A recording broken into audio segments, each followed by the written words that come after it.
All right, well, let's get a move on to finish up this chapter. We're going to talk next about intelligence.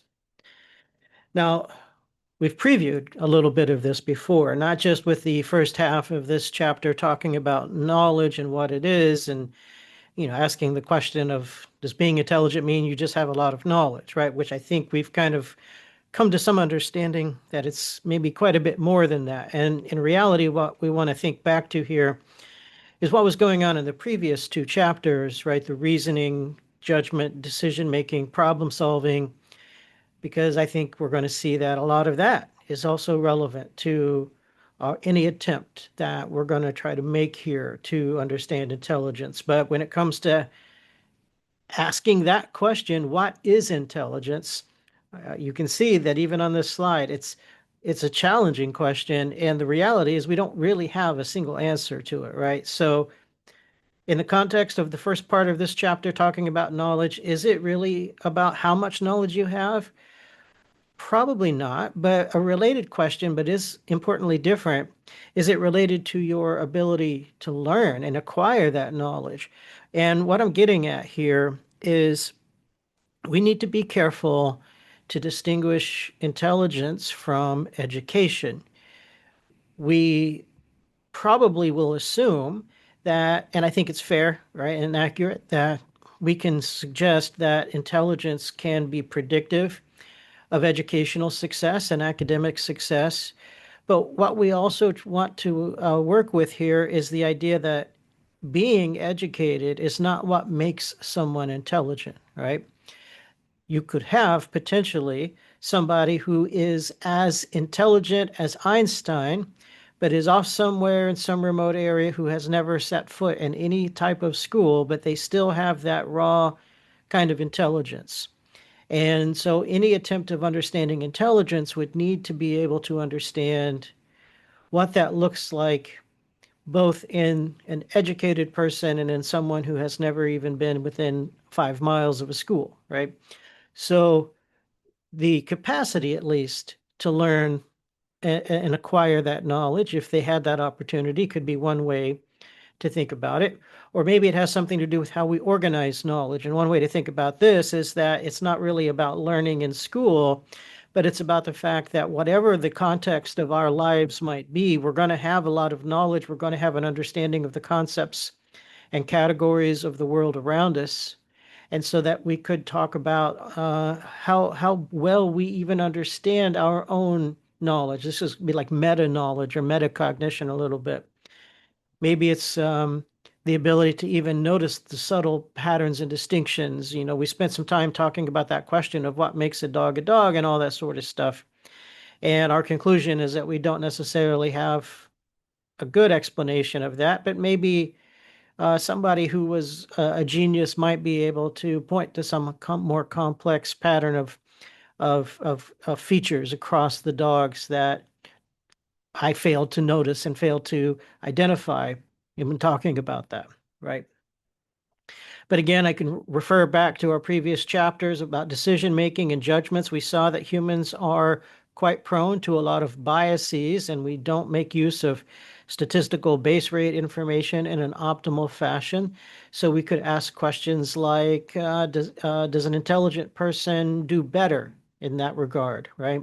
And that means that they are less likely to show the kinds of biases that those researchers have been spending so much time identifying. What about solving the novel problems, right? So we talked some about that in the problem solving chapter, right? The functional fixedness literature, and those are very novel problems that require you to have to think outside of the box a little bit and be a little creative. So is that something where we could think that intelligence plays an important role to predict how long it takes someone to get through those kinds of problems? Or maybe the ability to avoid that mental set bias from the three jars of water problem, right?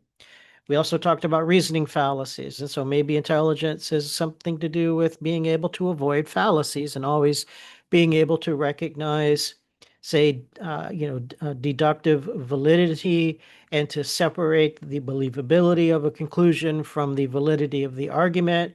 As we saw in the research, people are not so great at that, but again, maybe individual differences in intelligence might predict some of those outcomes. These all are mostly open questions.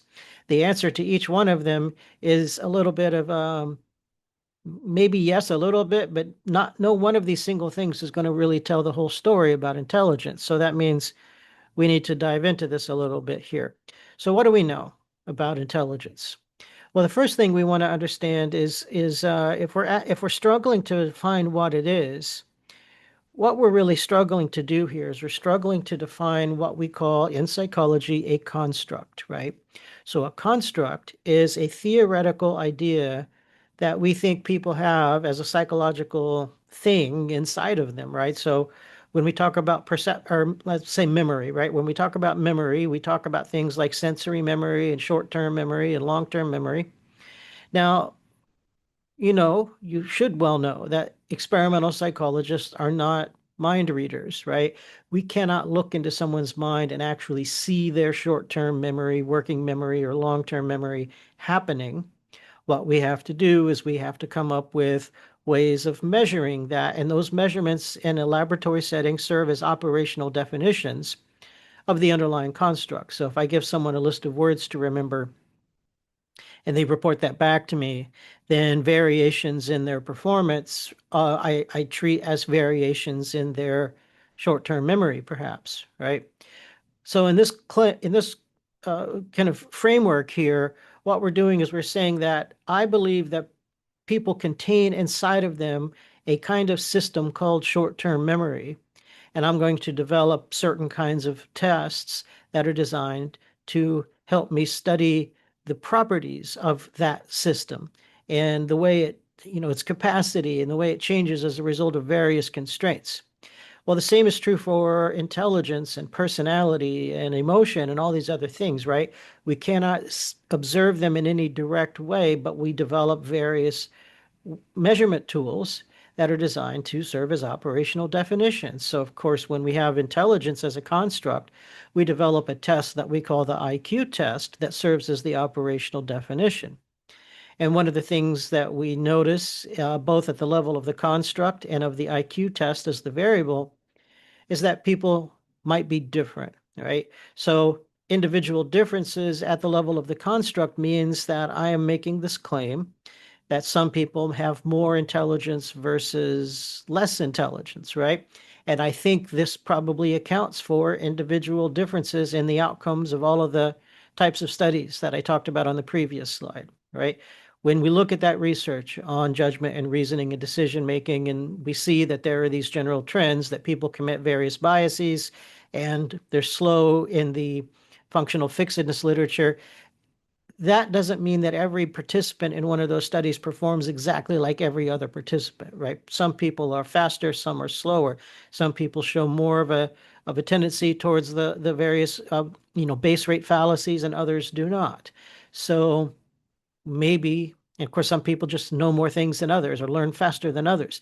So again, we think that can we account for all of those individual differences by appealing to some construct that we're going to call intelligence and that we're going to measure through an IQ test. Of course, one thing that we need to think about right off the bat is that if we do that, we need to be very careful about determining what we're putting on the IQ test, right? So I gave an example of a memory test earlier where I'm just going to give someone a list of words and ask them to memorize it and then repeat it back to me after some brief period of time. And I'm going to call that an operational definition of their short-term memory. And we might ask the question, is that a valid measure of short-term memory? And it might be, but there could be all kinds of other things we might worry about, such as whether or not short-term memory is really always about memorizing lists of words. And could there be other ways in which short-term memory is manifest that doesn't have anything to do with memorizing things like that? And that means that there's components of short-term memory that we haven't even really explored because we're using this kind of methodology that's really only measuring some narrow aspect of that broader construct. So the same is going to apply to IQ testing here, right? I have this idea that people differ in their intelligence, and that accounts for why we see differences in all of these kinds of experiments that I'm describing, plus also differences in people's academic success. Some people get good grades and low grades, right? Some people get to high levels of educational achievement going on to college or graduate school and whatever, and other people don't. Some people end up with stronger careers and so on and so forth. So is that what I want to say? Is I want to say that intelligence is the underlying predictor that accounts for all of that kind of stuff. And and then again, how do we measure it, right? So what we need here is we need an operational definition that needs to be validated. So how do we validate it? Well, what we do is we have to make some fairly educated decisions about what kinds of questions to include on the test. But then we need to make sure that as part of the validation process, that it is predictive of the things we want to predict. So if I believe that individual differences in intelligence should account for individual differences in school success or work and career success, then my IQ test should also predict those same things, right? And of course, that happens to be true, right? That when we give people IQ tests, one of the primary uses of it is in an educational setting. In fact, IQ testing was invented for the purpose of trying to predict someone's success in a classroom and identifying people who are outliers who might benefit from some sort of educational interventions. So far, so good, at least, right? But I will note, as I have on this slide here, that one of the reasoning biases that we saw before, right? People struggle with the Wei-Son card selection task and some of those other reasoning and judgment biases like the base rate fallacies.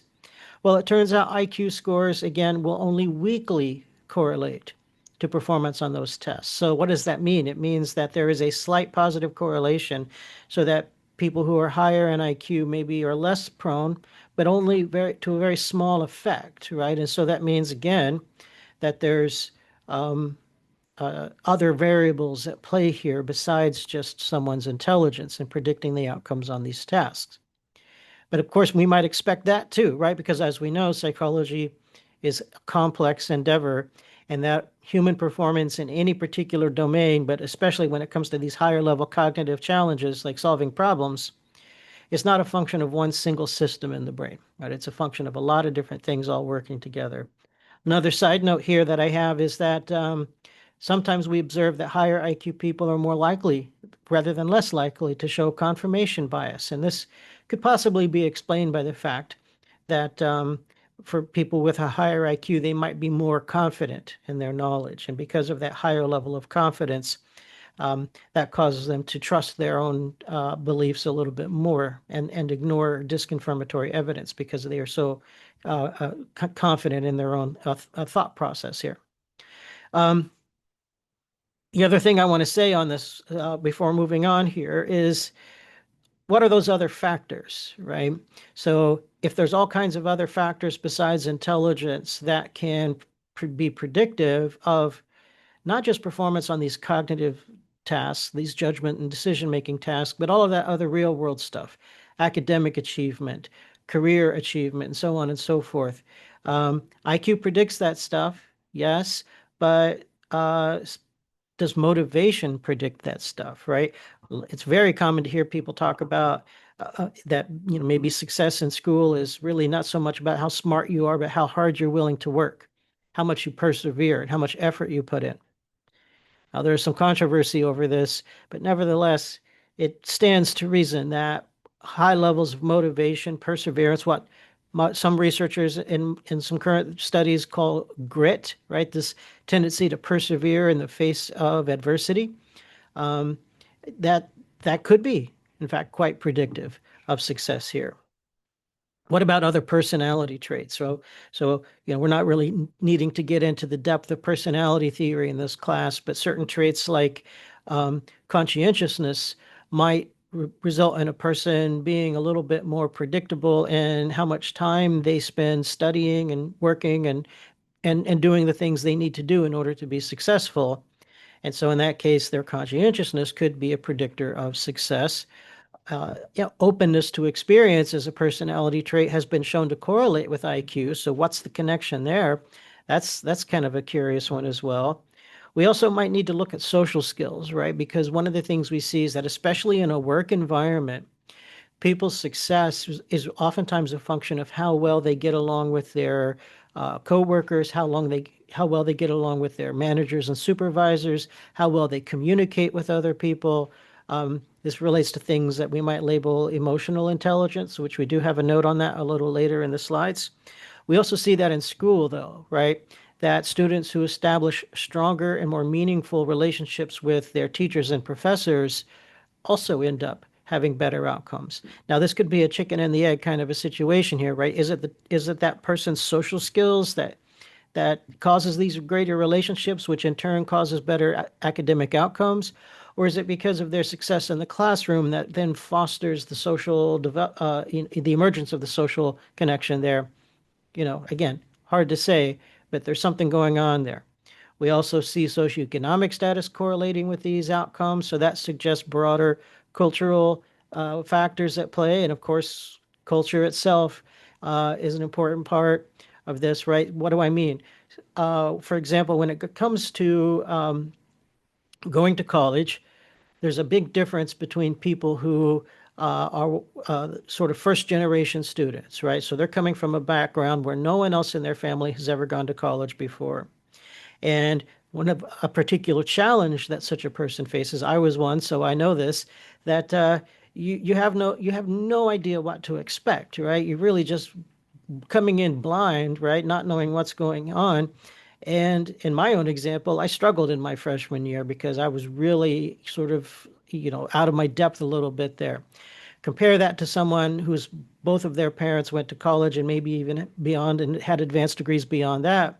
So, and maybe many other people in their family. So they've had a lot of conversations and a lot of, upbringing and a lot of this broader kind of cultural and social knowledge that helps them understand what that world's going to be like. So they're a little more prepared at the beginning. We mentioned, of course, earlier as well, Dweck's research on the growth mindset and the fixed mindset. And I had suggested, of course, that the research involving these growth mindset interventions doesn't really necessarily pay off quite a bit. But again, these are more variables that when you put the sum total of all of this together, it does raise the question of whether or not intelligence is really carrying the load that we think it is, right? And therefore, by proxy, IQ scores are really carrying the load to account for all of these individual differences and all these types of outcomes that we might be interested in. But nevertheless, we will stick with the study of intelligence here and simplifying it and focusing on that and ignoring all of the other possible variables for our immediate purposes here. So what are some other questions we might ask about intelligence, right? What kinds of properties does it have?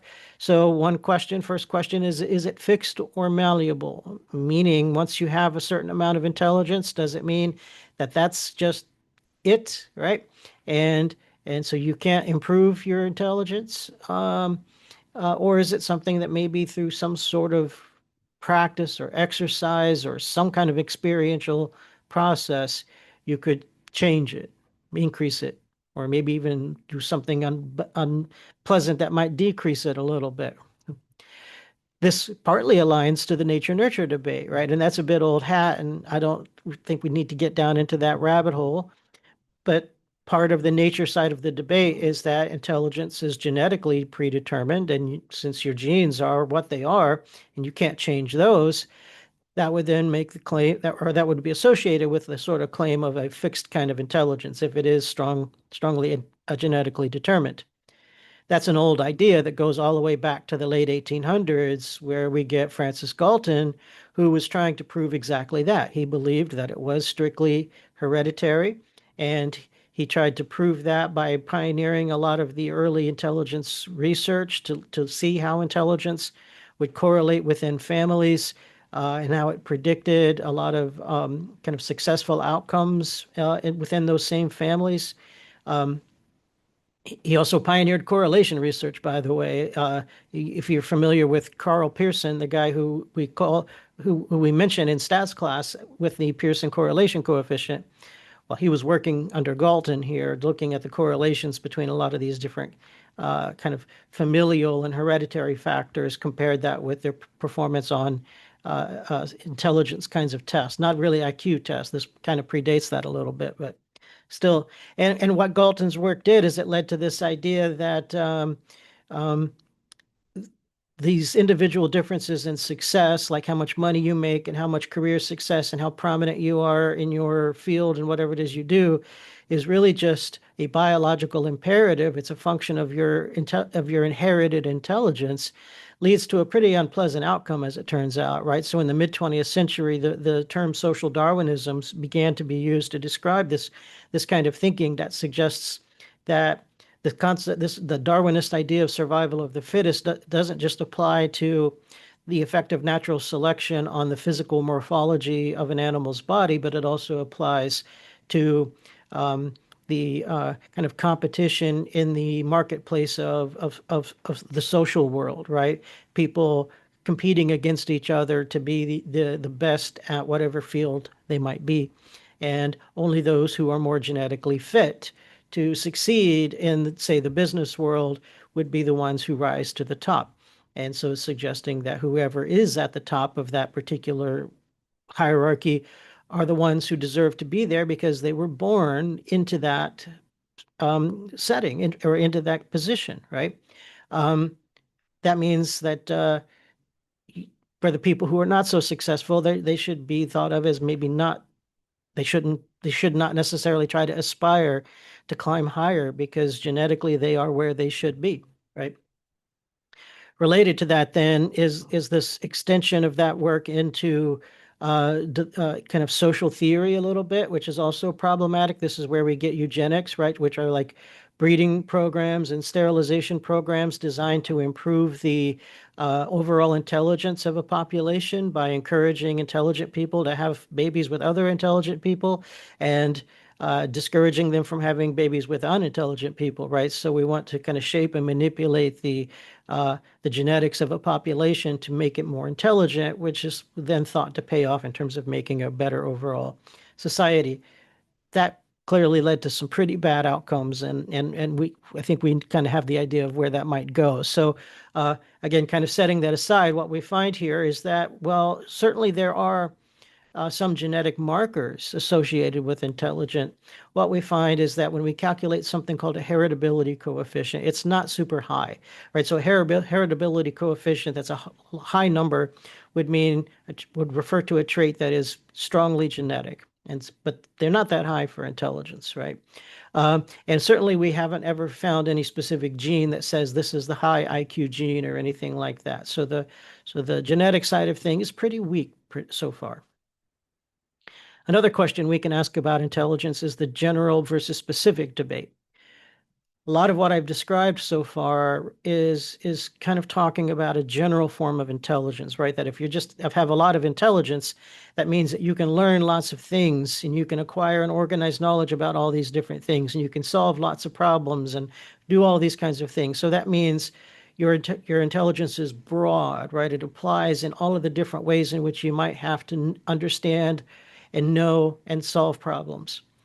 But on the other hand, we might think that ability is much more siloed into specific domains so that it is possible to be a genius in one kind of thing, one kind of problem solving, like maybe it's mathematical, but not so intelligent when it comes to other kinds of things that are more about spatial or verbal or other domains, right? So that would mean then that we might have some variation here so that you have all these independent domain-specific types of intelligence, right? G and S, as it turns out. That's a common theme. We see this in early intelligence research here, is that a lot of researchers are trying to discover what we refer to as the G factor, which represents that kind of overarching general intelligence. Here I have a little history of the IQ test. So let's get through that here real quick. It's pretty straightforward. The original test was developed by Binet and Simon. So working in the French educational system here to try to determine how to predict whether a child needs educational interventions. Their initial idea was that this is a test that measures a child's mental age, right? And what Binet and Simon had in mind is that rather than sorting children into their different grades, first grade, second grade, by their chronological age, we could sort them by their mental age. But that doesn't work out because, if you have a child who is, say, 7 years old, and maybe you're going to put them in, I don't know, second grade, is it? Um, what we want to do here is if we measure their mental age, that 7-year-old child might also have a mental age of 7. So, okay, they can go into second grade. But what if we have a 4-year-old child who has a mental age of 7? Should they also go into second grade? What if we have a 12-year-old child whose mental age is 7? Should they also go into second grade? And all three of those kids are very different when it comes to their chronological age, but if they all have the same mental age, can they all be put into the same classroom and be expected to do equally well in that room?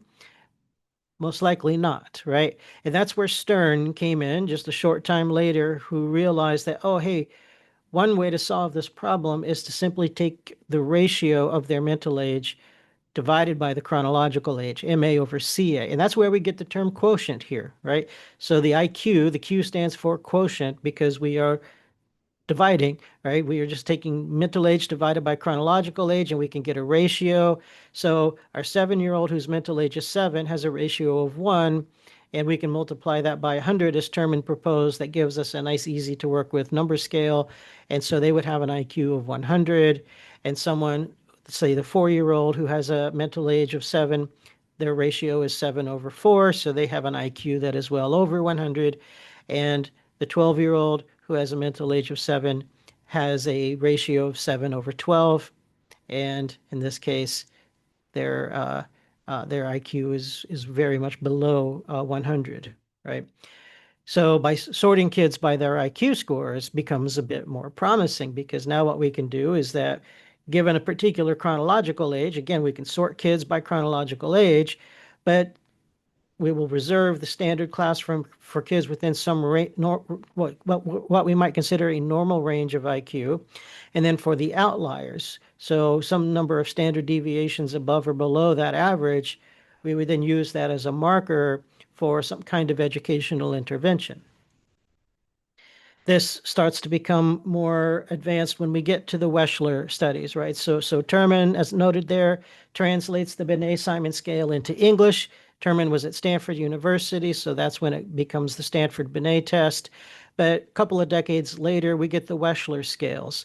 So Wechsler developed these, a bit of a more complex and ambitious and advanced intelligence test, one designed for adults and another for children, right? So that's the WAIS and the WISC.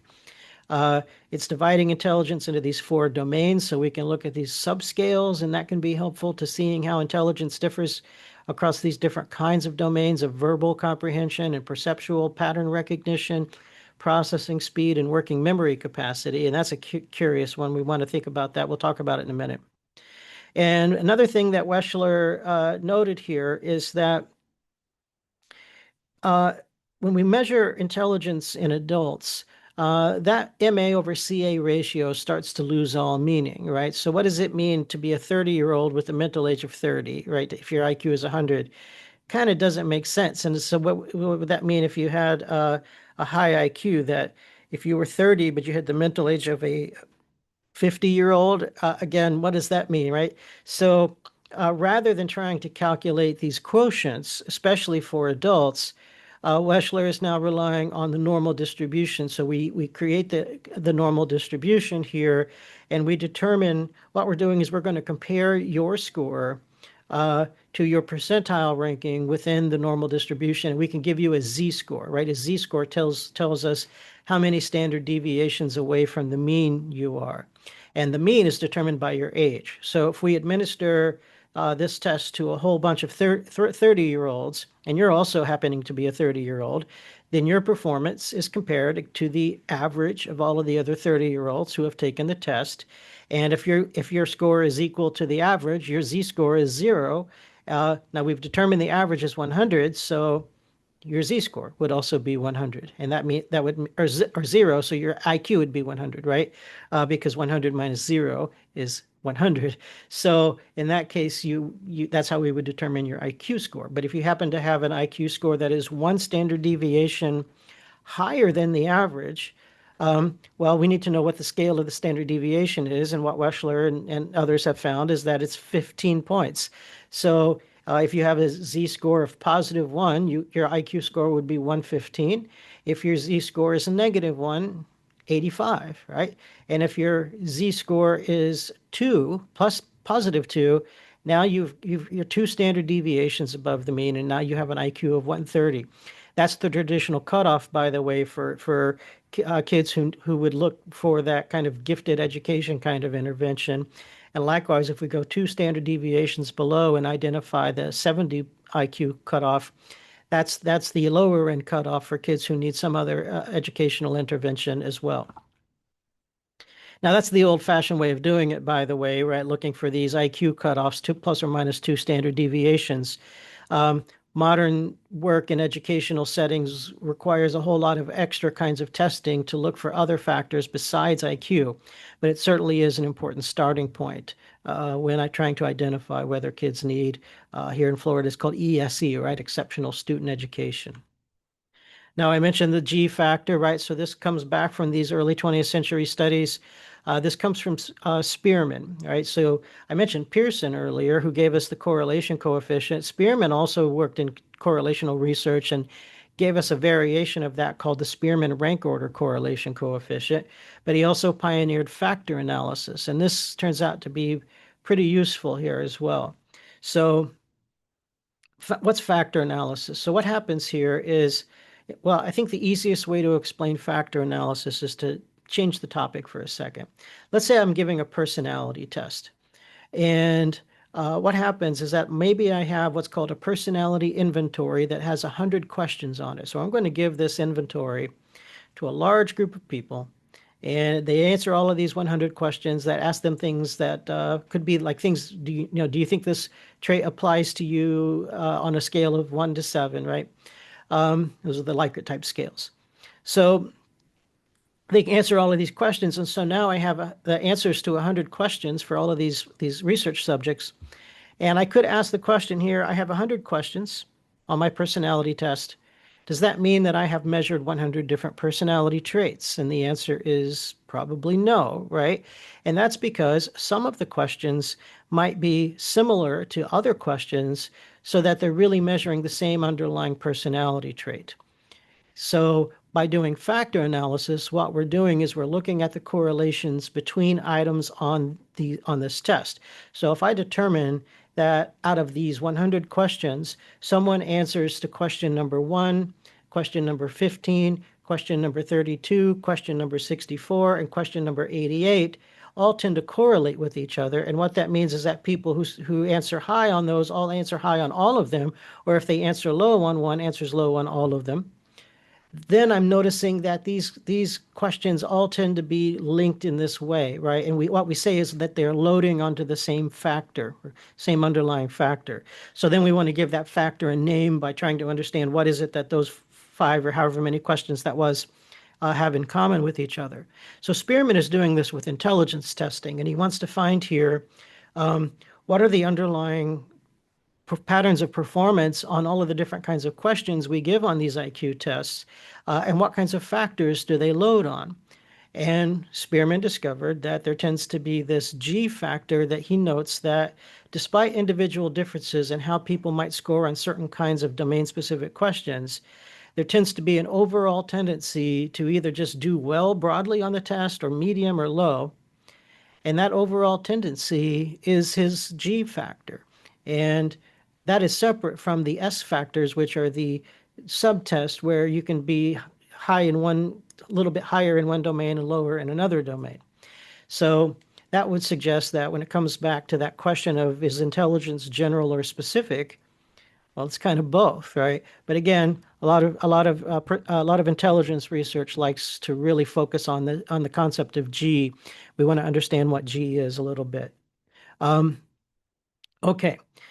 On this topic of breaking down G and understanding it more, we start to see some expansion of the concept of intelligence into different domains, to different ways of understanding intelligence, and the different ways that it manifests. But before we go down that whole rabbit hole of the different kind of subtypes of intelligence, I think this is probably a good place to go ahead and stop this video, and we will then pick it up here as we come back to the next part. I think that would be part 3 for this chapter. As always, let me know if you have questions.